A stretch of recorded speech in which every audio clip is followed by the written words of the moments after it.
Hello and welcome to today's webinar, How to Make Your Frontline Employees Act Like Owners Through a Disruptive Approach to Employee Rewards. I have a few housekeeping notes before we begin. If you have any questions or technical concerns, please use the Q&A module on your screen. You can resize and minimize the different modules on your screen by using the options in the top right corner of each module. This event is being recorded and can be watched later on demand using the same link. Attendees will also receive the recording of today's event. Look for that email within 24 hours post-event. We encourage you to put your questions in the Q&A module throughout the event for our speaker to address. You can also use the reaction module in the menu at the bottom to relay items you may like or want to express an emotion to. And now I will pass the stage to Jason Lee, CEO and founder, Salt Labs. Thanks, Amberly. Well, hey, folks, it's great to be with you here. My name is Jason Lee, and I'm the founder and CEO of Salt Labs. Salt Labs is an employee rewards company. We're built specifically for frontline workers and their employers. This happens to be my second company that I've started in HR technology, my first being DailyPay, the global leader in on-demand pay. I'm just gonna do a quick technical check here before I keep on going to make sure that my screen isn't blurry. Great, it looks like I've kind of readjusted here. Thanks for your patience, folks. Speaking of technology, I think it was Steve Jobs who once said that we are all here to put a dent in the universe. Otherwise, why on earth would we even be here? And so the dent that I'm looking to leave, hopefully, is to change outcomes for lower income frontline workers. And in doing so, to materially change business outcomes for their employers. You know, all I do all day long when I get to work is I just think about what are the unique workplace challenges associated with frontline employees. I literally spend every single day thinking about how to build technology and services to address those needs. There's someone else who does that with me. I'm joined by one of my long-term partners, Jaime McDougall. Jaime, why don't you go ahead and introduce yourself? Thanks so much, Jason. And hi, everyone. It's great to see you. I'm the VP of Marketing at Salt Labs, and I have almost a decade of experience in HR tech and fintech. And I've had the privilege of building with Jason at DailyPay and now at Salt Labs. And even though I've only been at Salt Labs for 3 months, what really drew me here was an opportunity to introduce a fresh and innovative approach to rewards, addressing the chronic issues faced by hourly employers, employee engagement and turnover. And so through this webinar, we hope to share insights on how combining behavioral science principles with technology can significantly enhance employees' financial wellness and their overall work experience at your company. Pass it back to Jason now. All right, well, I think folks who are joining us from the West Coast, probably on your first cup of coffee. Those who are joining on the East Coast are, depending on if you have children or not, maybe on your third or fourth cup of coffee. But we're gonna start here with a very quick exercise that will hopefully get that caffeine activated. Now, I want every single person on this webinar to pretend, to think about a scenario where you are at a garage sale. Okay, you're at a garage sale in your neighborhood, and you see this coffee mug sitting on a table. Now, there's no price listed. And so you go up to the homeowner and you offer a price to purchase it. What is that price? Now go ahead and fill out this poll. I think you'll be prompted to do that on the screen. Jaime, if you can confirm if the poll is working here. Well, it looks like it's launched, but we're waiting for some people to fill out their answers. Okay, we've started here. Wonderful. So again, you're at a garage sale, you see that amazing coffee mug, a plain white coffee mug, and you want to go buy it. How much are you going to offer to purchase it? It's like All right, about a few more seconds here. About 60% of attendees have filled this out. If you haven't had a chance. Well, or Jaime, the no answer might be, I do not want another coffee mug in my home. That could be the answer.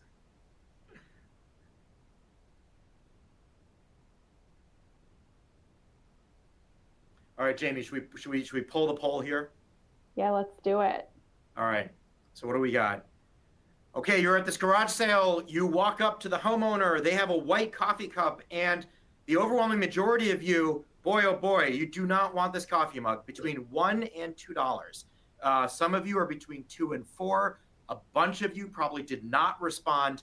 Super helpful. Whoever said $6, I'd like to see you after this webinar. I think I've got some cups that I want to sell you for my cupboard. Well, let me kind of go to the second poll. Now imagine that this mug, kind of looks like the last one, is in your home. You own it. You and your family have been using it. Now, someone happens to be over your house and they say, you know what, I love this mug. Hey, will you sell it to me? Now go ahead and fill out this poll. What price would you sell that coffee mug at?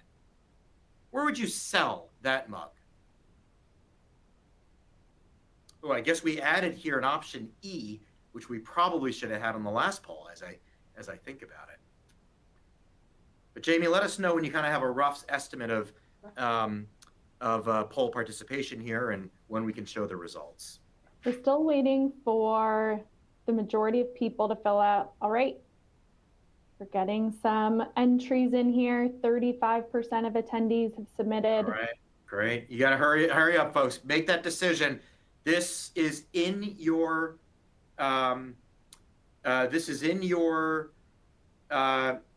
cupboard, and someone's offering to buy it. Where would you sell it? Where would you sell it? Right. A few more seconds here, and then we'll take a look at the polls. All right, we're going to cut it off here in 5. Go ahead, James. All right, interesting. So about 40% of you were in the $1 to $2 range, but a lot more were higher. And there's 30% of you who would not sell it. Well, look, back in 1990, so this is actually not a novel test. Back in 1990, a set of researchers went out to Cornell University, and they performed a test on students at Cornell. And half of the students were given Cornell coffee mugs at no cost. And the other half were not. Now, for those students who had not received the mug, they were asked, hey, so how much would you go out and spend to purchase a Cornell University coffee mug? And their answer was roughly $2.50. Well, then they asked the students who had received the mugs for free. You see, they owned it. And they were asked, how much would you sell your mug for, the exact same mug? The answer they gave was $5.25. The conclusion that the researchers made was that ownership increases the value of an item. You see, once we own an item, we actually prefer to keep it. In fact, nearly a third of you, in my hypothetical, made up webinar example, refused to sell your mug. Now, if we don't own it, we see less of a need to go acquire it. In academia, this phenomenon is actually known, it has a name, it's actually known as the endowment effect. It is this core idea that ownership is a very powerful force that causes one to place outsized value on that which is owned. And it leads to someone wanting to then own more of it. It's just one example of a type of behavioral science tool that can be leveraged in an employee rewards program in order to create outsized value for the employee at reduced cost for the employer. Now, you stay with us for this webinar, and I'm going to explain how. So the title of our webinar today is How to Make Your Frontline Employees Act Like Owners through an entirely disruptive and novel approach to employee rewards. And I'm hoping that I can deliver on that promise here over the next several minutes. Now, ownership is a highly relevant topic in today's culture. Workers today, guess what? They want skin in the game. They want to participate in the value of the work they are creating today in the future. To illustrate that, let me point to a few very high-profile examples. This time last year, we were in the middle of the Hollywood writers and actors strike. The key issue in the strike was something called residuals. And that's the ability for Hollywood writers and actors to participate in the earnings of the work that they create today in the future. You see, with the advent of streaming like Netflix and Hulu, all of those concepts of residuals have basically gone away. And so Hollywood was fighting to go get them back restored. They were saying in a nutshell, hey, I created this work and I want the benefit of ownership in that I'd like to get paid each time in the future that it is being consumed. Now, this same desire to own the outcome of one's work has also come to the author and to the book business. Author's equity is among a new model of publishers that gives ownership rights to the author for the writing that they do today so that the author can benefit in the future. This stands in complete contrast to the traditional publishing model that you and I are familiar with, where there is simply a fixed advance against a book that I'm hoping to write in the future. And finally, when the global superstar soccer player Lionel Messi was deciding on his next team, he wound up actually turning down an offer where he would make $500 million a year. That was going to be his salary, $500 million a year to play in Europe in favor of actually coming to Inter Miami, which is a Major League Soccer team here in the United States. Now, it's been widely reported and widely known that one of the reasons why Messi chose that option is because he had negotiated an ownership stake in the actual team.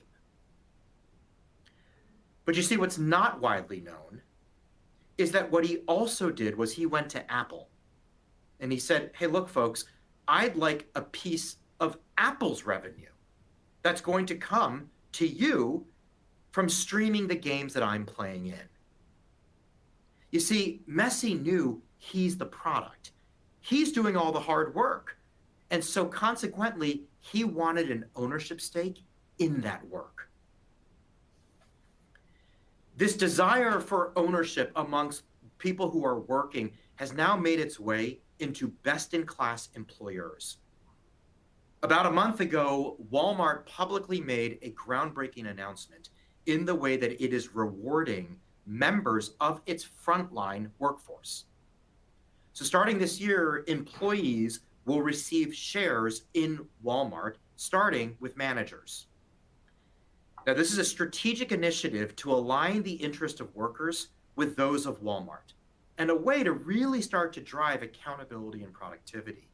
John Firth, who's the CEO of Walmart, said, quote, we ask our people, we ask our managers to own their roles and to act like owners. And now they'll literally be owners. So I now see this personally as a watershed moment in human capital management history. You see, for decades, all of us, every single employer, every single person who's been in HR or in operations has been asking the same question. How do I get my employees to act like owners? And Walmart, as a cutting-edge leader in labor management, is actually doing something very interesting. They are literally making their employees owners through the issuance of shares. Now, before you start crossing your arms, I can assure you that now not every company can be Walmart, and frankly, not every company could be the other companies on this page who are also offering stock ownership plans. Not every company has the means to do that. Frankly, a lot of companies are private. They can't do that.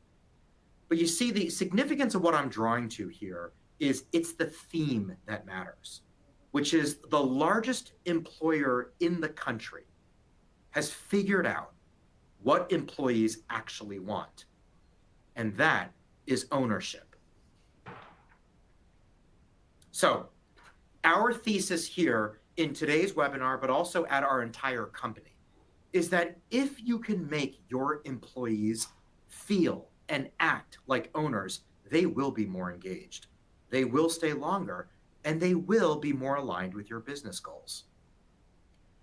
Now, before though we get into how to do that and how to make that possible, let me take a quick moment to acknowledge some of the historical rewards that we've all relied on to try to drive engagement. I think the young kids say, let me pour one out for some of these techniques. The first is actually pay rate. Now, pay rate's an interesting one. We've seen it on average about a 30% increase in pay rates since the pandemic. And that's important, really important. It's the largest pay increase since World War II. The other type of reward that's been kind of offered is this broad category of financial wellness, which may include things like 401k, savings, budgeting programs, things of that nature. But the results of these rewards programs have candidly been, if I may be so bold as to say, a little underwhelming. I think all of us might appreciate the fact that despite meaningful increases in pay, younger employees are still feeling significantly more detached from their jobs and their employers. Gallup just released a poll last week where they said every single worker, with the exception of those from the baby boomer generation, every single worker is feeling less engaged at work this year than they were last year. On the wellness side, there's a similar anemic story. Despite these big increases in pay and companies' desire to make their employees more financially healthy, Americans who make less than $60,000 a year still have a negative 2% savings rate. So when I look at this, what I say to myself is we've got a system of rewards that really hasn't been all that effective in attempting to change employee behavior. And to that question, I might pose the following question, which is, what if we all on this webinar, all of us, including those who hoard the coffee mugs, what if all of us tried a different approach and actually gave employees, I don't know, what they wanted? And what if that actually wasn't that different from what you wanted out of them as an HR leader? You see, as an HR leader, in general, this is kind of what you want out of your employees. It's frankly what a lot of operations folks on the business side in the front line want out of their people. Well, they want their people to come to work and feel meaning and purpose. They want them to have some skin in the game. Act like you care. Act like you care about the customer or care about the product. Hey, set goals, visualize outcomes, march alongside the business. Go create enduring value. And for heaven's sake, please stay longer. Well, let me just tell you what your employees want. What your employees actually want is meaning and purpose. They also want skin in the game. They too want to come to work and set goals and visualize outcomes. They'd like to create enduring value. Who doesn't? Who wants to come to work for 8 hours a day and not see anything last from that, not see anything in their bank account 3 months later? And guess what? They actually do want to stay longer. It's highly disruptive for people to change jobs every 2 months or every 5 months. What's interesting is all of these things are the same, and what we think binds these two sides together is actually ownership. We think, and our thesis is, that when there is ownership, employees and employers start to mutually benefit from that effect. But the key question is, how do we actually deliver on that? How do we deliver on that? As I mentioned previously, very few of us on this call have the resources of a Walmart to go and execute a program like a stock ownership program. But at Salt Labs, we believe that there is a way to create this ownership construct through a uniquely and effectively designed employee rewards program. That's why I started this company. It's to go solve this issue where we can create an ownership bond between employers and employees through an employee rewards program. You see, what we believe and what we've observed to date is that one can create that ownership through a non-cash incentive program, but that it has to be designed to look and to feel like an asset. And when done correctly, in our experience, offering this has a meaningful impact on the engagement and retention of frontline workers, very simply, because this is actually what they want. They want to feel and participate like owners, just like Lionel Messi, just like the Hollywood workers, just like authors who might write a book. Your frontline workers want to experience the benefit of that, of the work today that they're doing in the future.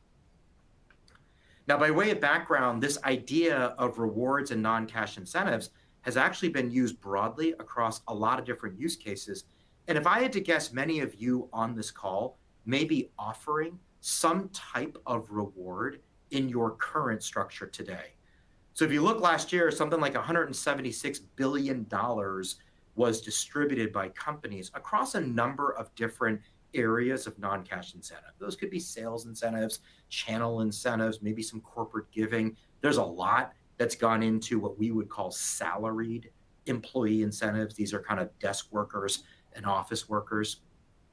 When you look across that 176 billion, folks, roughly $40 billion of it is sort of went to the category of general employee rewards. But here's why we started Salt Labs. Our observation, unfortunately, is that the vast majority of these reward programs have actually been designed for salaried workers, desk workers, office workers, not hourly or frontline workers.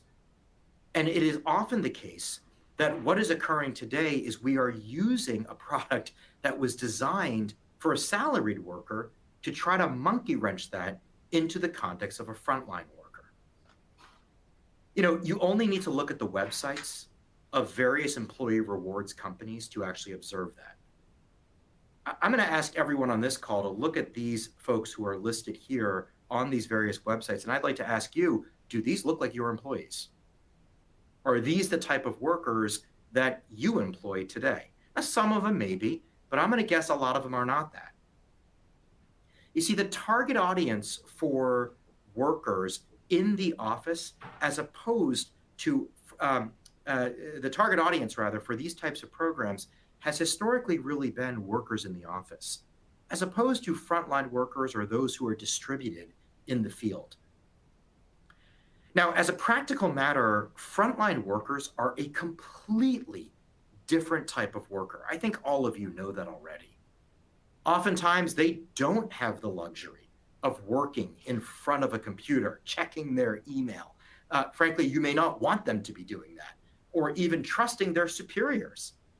It can be extremely operationally challenging to distribute any type of reward across a distributed workforce fairly and equitably.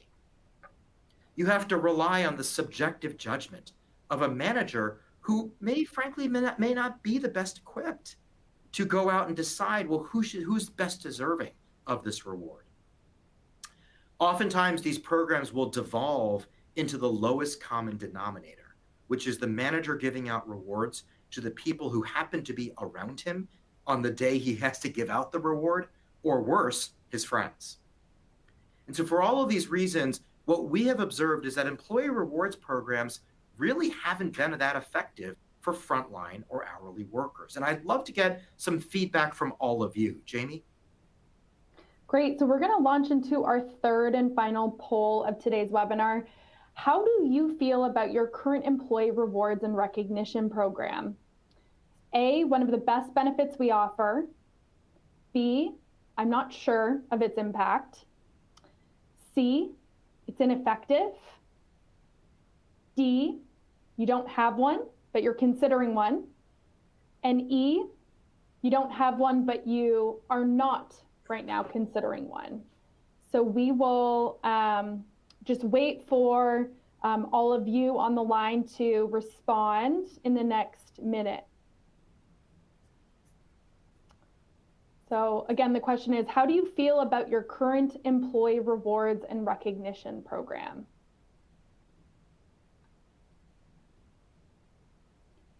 Looks like we have about half of the attendees, close to 60% of attendees.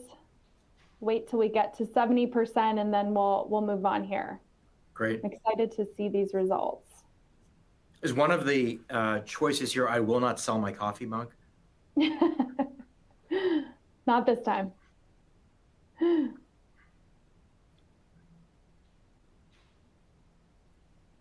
All right, 5 more seconds here. Get your polls in, please.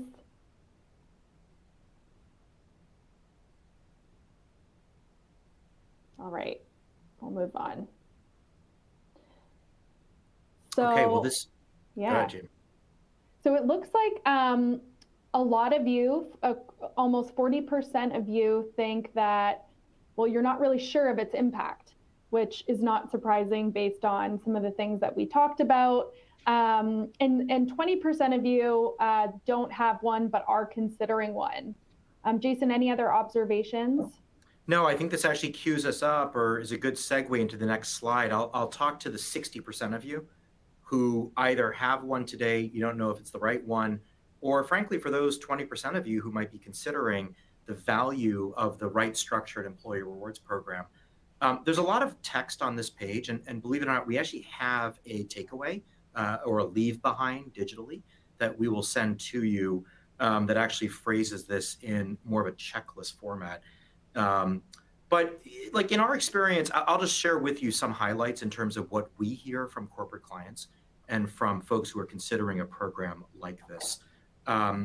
So in our experience, there are really 4 major groups of questions that employers tend to ask when selecting the optimal rewards program for their workforce. And really what I'm getting at here is these questions help you suss out, hey, is this program the right program for me?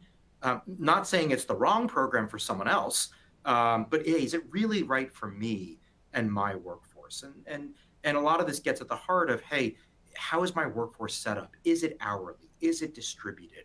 Do I have managers who might be overworked and we can't put another thing on their plate? The first is administration.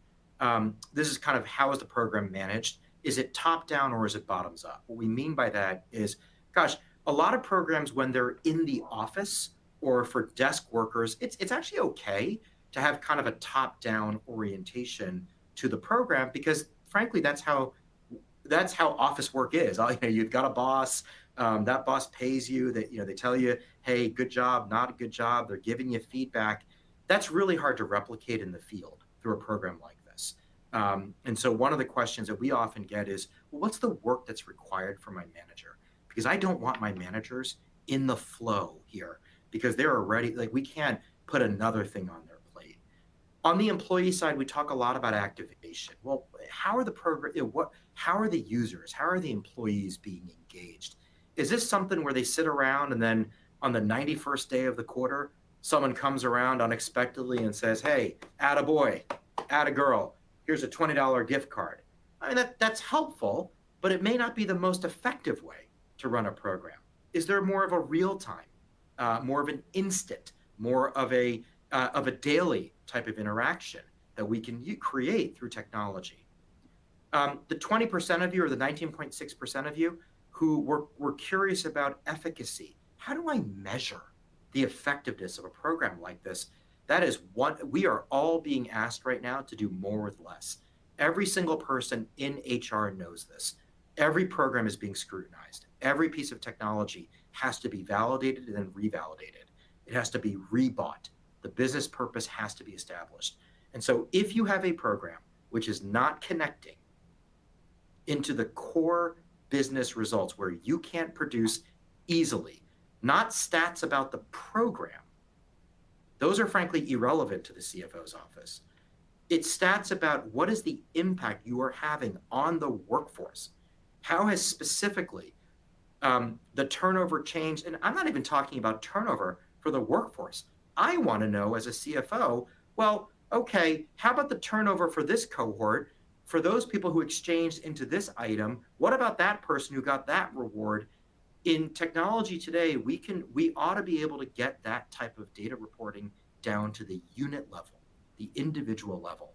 That's what we do at Salt Labs. For those of you who know my previous company at DailyPay, we'd use the same type of technology to really produce unit by unit measurement of a program's efficacy. And if your current rewards program isn't doing that, we would strongly encourage you to think about driving that efficacy in a different way.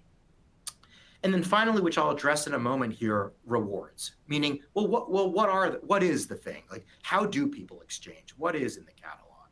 And we would make the argument here in a moment, as you'll see, that that's actually a pretty important thing and a pretty important consideration of the program.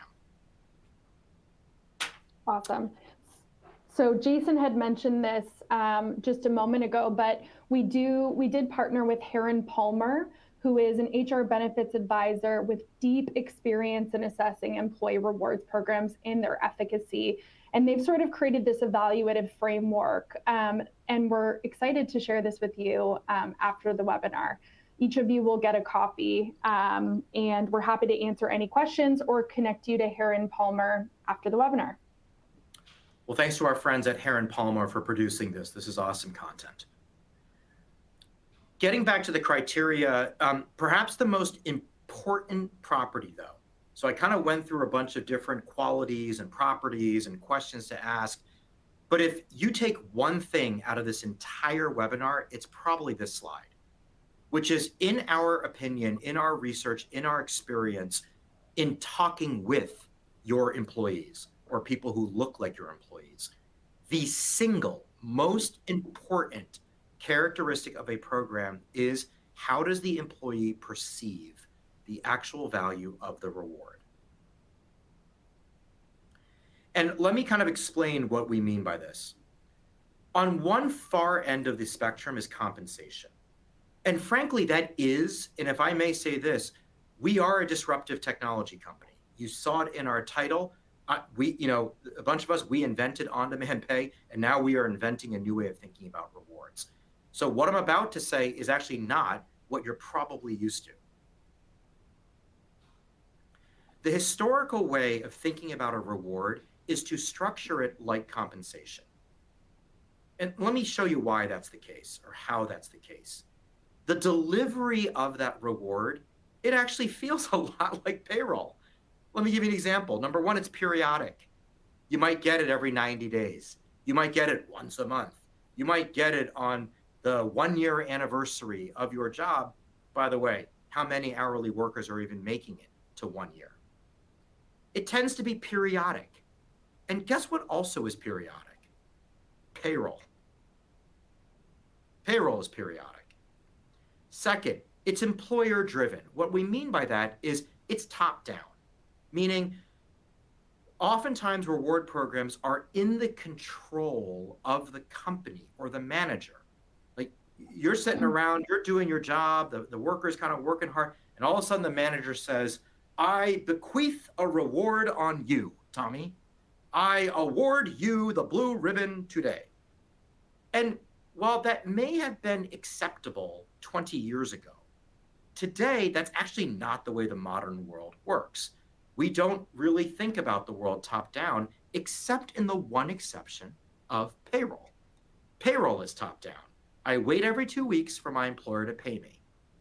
Cash equivalency. Oftentimes these reward programs are gift card heavy. Hey, go redeem this at Amazon. Well, Amazon is kind of like a cash equivalent. I think we can all agree on that. And what is the other source of cash equivalency for an employee's life? Payroll. Now, I love payroll.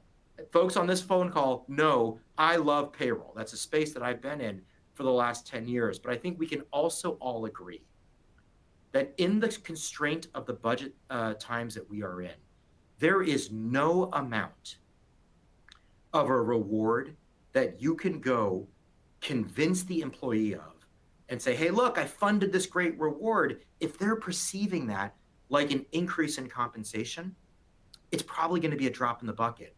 And they won't actually respond to it because they think it's like compensation. And they say, well, great. Thanks so much for the extra $50. Thanks so much for the extra $20. Thanks so much for the extra $100. And they don't really think about that as something different than a slight addition to their paycheck.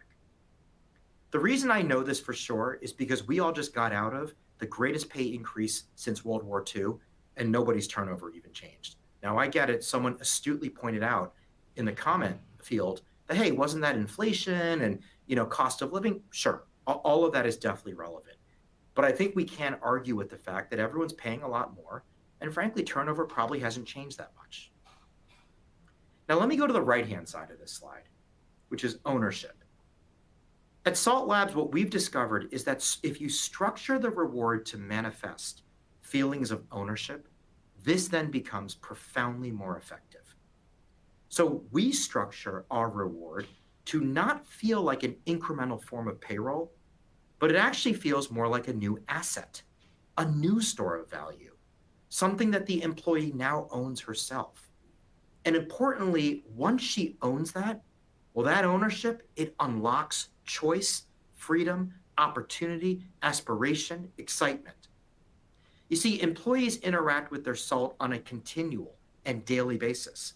Workers work 1 hour, they earn 1 salt. They check their app all the time, 4.5 times out of every 5-day period. It's simple, it's transparent. I understand it. The salt gets deposited into my account instantly, the moment my work is done.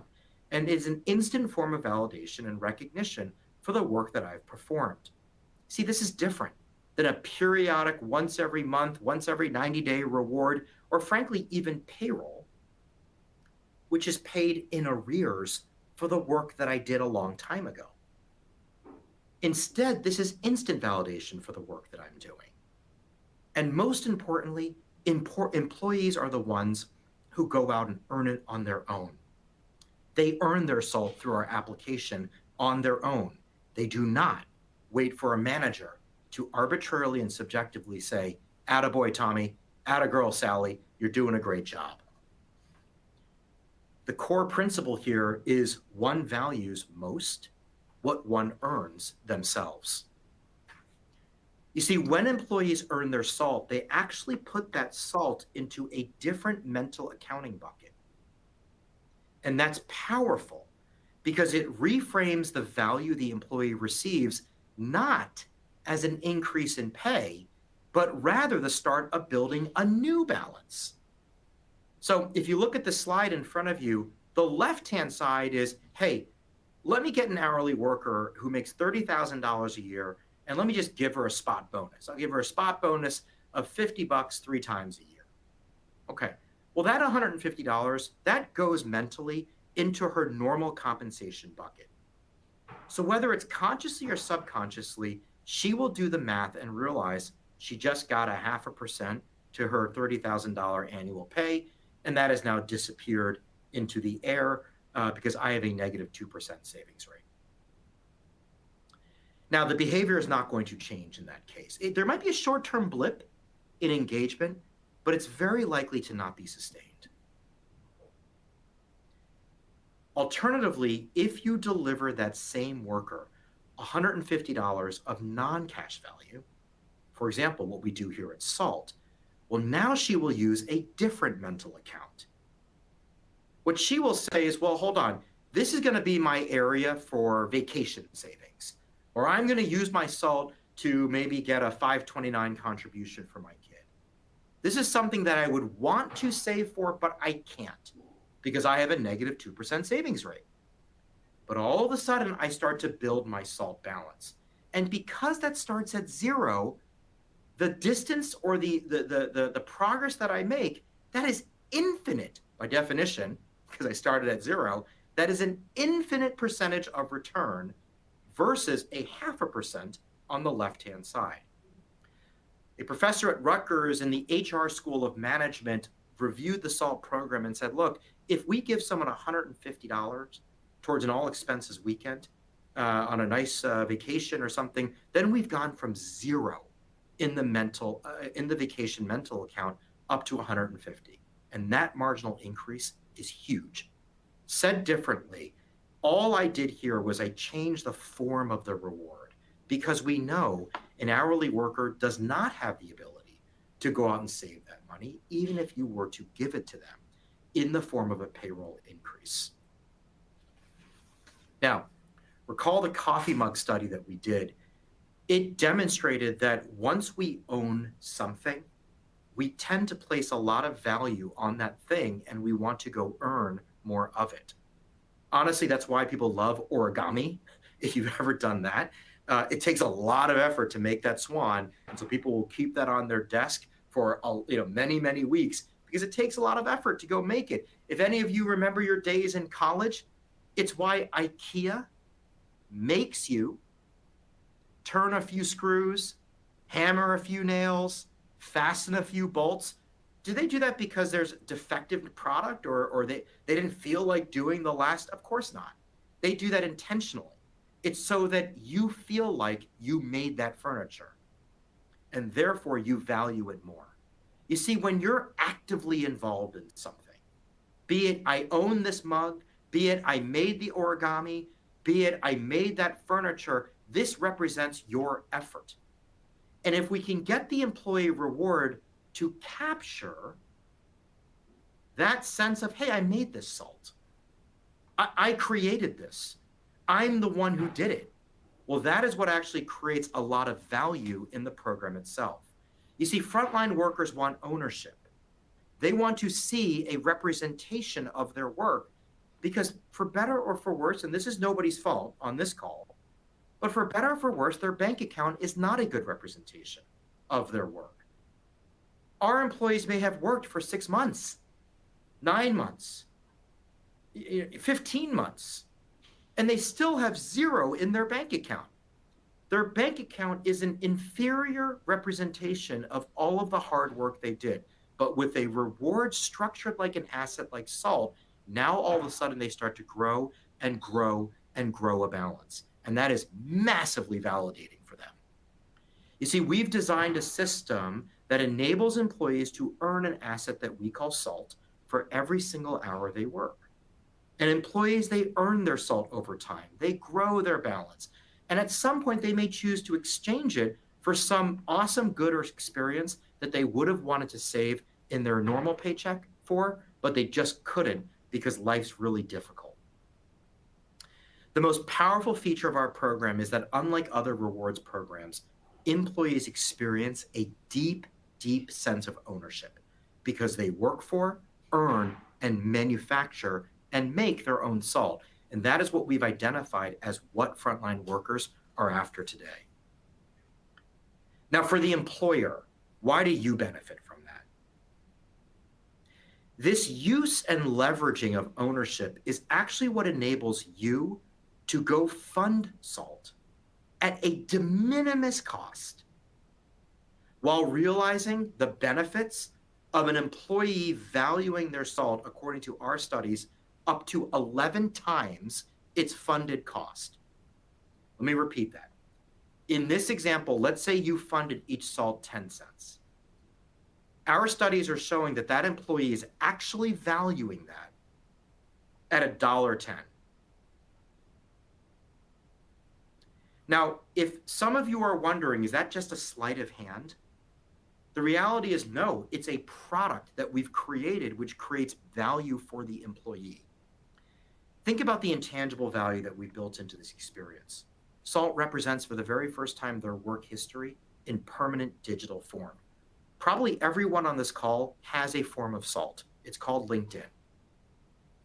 LinkedIn is a representation of all the hard work you did. Well, you have that. You get to show that off. You share that with people. But your workers have, it's like they're a ghost. They have no representation of the work that they did. Their salt balance starts to become that. Salt creates daily momentum, validation for the work they've done. The redemption opportunities themselves, they're all aspirational. They've been centered around things that the employee dreams of saving for and building towards, but just can't. I mentioned a 529 contribution for their kids, a family trip. There's goal setting. Employees set real goals in our application. Hey, I want to earn enough SALT to one day achieve this thing. And it starts to shift the employee's short-term mindset into long-term goal achievement. You see, what we are doing at SALT is we are completely reframing the work experience into something that is now permanent and aspirational. Through SALT, the employee views each day as not another day of work, Sam, another day of work, Bob, but rather one step closer to achieving a medium and long-term goal that is tangible. It's tangible because I can take that SALT and exchange it into something that's tangible. You see, harnessing this power is what enables the employer to go lower its cost from what should cost 11 times more than as it relates to how the employee is actually valuing the reward you've given. Now, based on the comments field lighting up here, I'm confident that there are some of you on this webinar who are certainly wondering, shaking your head, crossing your arms, about to turn this on mute, because your fundamental question is, how could a few extra pennies of value actually even change a single shade of employee behavior? How is that even possible? And to those who are wondering that, I'd actually like to give you a fairly mundane, but fairly arresting analogy. The question I'd like to ask all of you right now is, and we're not going to do a poll here, but have you ever modified your own travel behavior and your itinerary because you wanted to earn a few extra airline miles? You see, on my last trip home from Chicago to New York 2 weeks ago, I chose myself to take a later flight. I fly United, simply because I wanted to earn an extra 2,000 miles on United, which is my preferred carrier. I made that choice. Now, many of you may know this, that each of those miles is actually worth 1 penny, a whopping 1 penny, maybe 1.2 pennies, maybe about a penny. It's worth about a penny. So those 2,000 miles that I had fought for, stayed at the airport for, ate another Auntie Anne's pretzel, just stay to earn another $20 in value. That's what I did. But you see, I don't think of it, and I don't think you think of it, as the cash equivalent value or the funded cost of those miles. You see, I think of it as I just got a little closer to earning that trip to Hawaii. My wife is begging me to take her to go to, we've never been, to go to Hawaii on a trip. And I think that's the effect with SALT. You see, each day that I work as a SALT user, I make a micro deposit into something that I'm dreaming of saving towards. I own that outcome. I could choose to work more. And the more I work, the closer I get to whatever goal that I've set. That's in my control. I'm empowered to. I'm not waiting for someone to say, great job, Bobby. That's not the point of this program. I'm now empowered to go out, to make my decision to come to work, to take that extra shift, to come on that hard day, to work between Christmas and New Year's, to come do the graveyard shift. I'm the one who's now in charge of figuring out, do I get to go on this trip or not? And that is completely, literally 1,000% different than how traditional employee rewards programs work today. Thanks, Jason. So, we've talked a lot about the behavioral science. We've even related to this feeling of ownership in our own lives through whether it's the point system or a stock purchasing plan. But let's actually look at how our real users and real employees, just like yours, are experiencing the product. So we're going to go through two examples, and both examples are extremely different in how that employee really experiences their SALT. So the first employee, whose initials are KS, she lives in Orlando. She works at Advanced Auto Parts, and she has been earning SALT for 127 days since signing up. And so when you consider that she had already worked there before earning SALT, that's actually a meaningful amount of time working at her employer. And, you know, KS has been clocking in an average of 10 hours of work per shift. And so she's accumulating 10 SALT for each shift approximately. And KS has set some short-term goals for herself. Most recently, or her first reward, she redeemed for a Williams-Sonoma cooking kit. And that was in July. And a few months later, on Valentine's Day, she actually used her SALT for flowers for a loved one. But this is my favorite part of the product. It is extremely personal. KS is a mom, and she's memorialized that her work motivation is, my daughters are my motivation every day to carry them forward. And so she is working for her daughters and for her family every day, and she's setting these goals so that she can experience these sorts of rewards with her family. The best part is there's no waiting for her manager to reward her for the work that she does. She's out there hustling every day for her family, and that's why she loves SALT, and that's why she stayed at her employer for as long as she has. And it's hers to build. And in the second example, the experience is, again, so personal and so different. So this employee, JH, we'll call him, works in a different part of the US in North Carolina, also an Advanced Auto Parts employee. And equally interesting, has been signed up for SALT for 196 days. And has a balance of 1,413 SALT. So JH has been mining faithfully every day for almost a year. But the difference between JH and JS is he hasn't actually redeemed for a single reward. His stated work motivation is money. And so he's really seeing SALT balance and the accumulation of SALT as a growing store of value, or a growing or his money increasing. So no matter whether you're a user in the first example or an employee in the second example where he's literally saving money, it is a deeply personal and motivating experience that is highly engaged with. And again, I mentioned this before, but these employees don't have to wait for their managers to give them something that's gratifying to them every single day.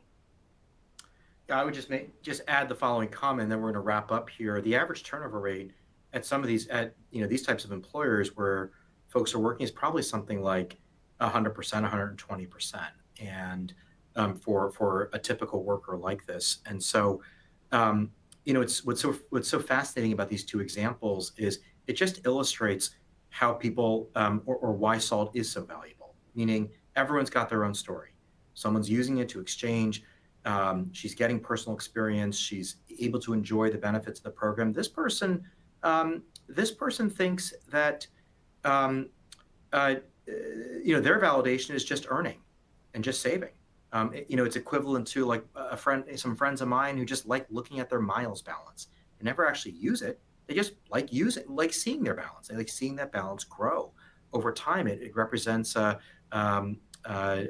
source of potential enjoyment in the future. And so every single employee of yours, they have a different story and they have a different path. And that's why our philosophy is you give them the ability to earn their SALT and then let them choose.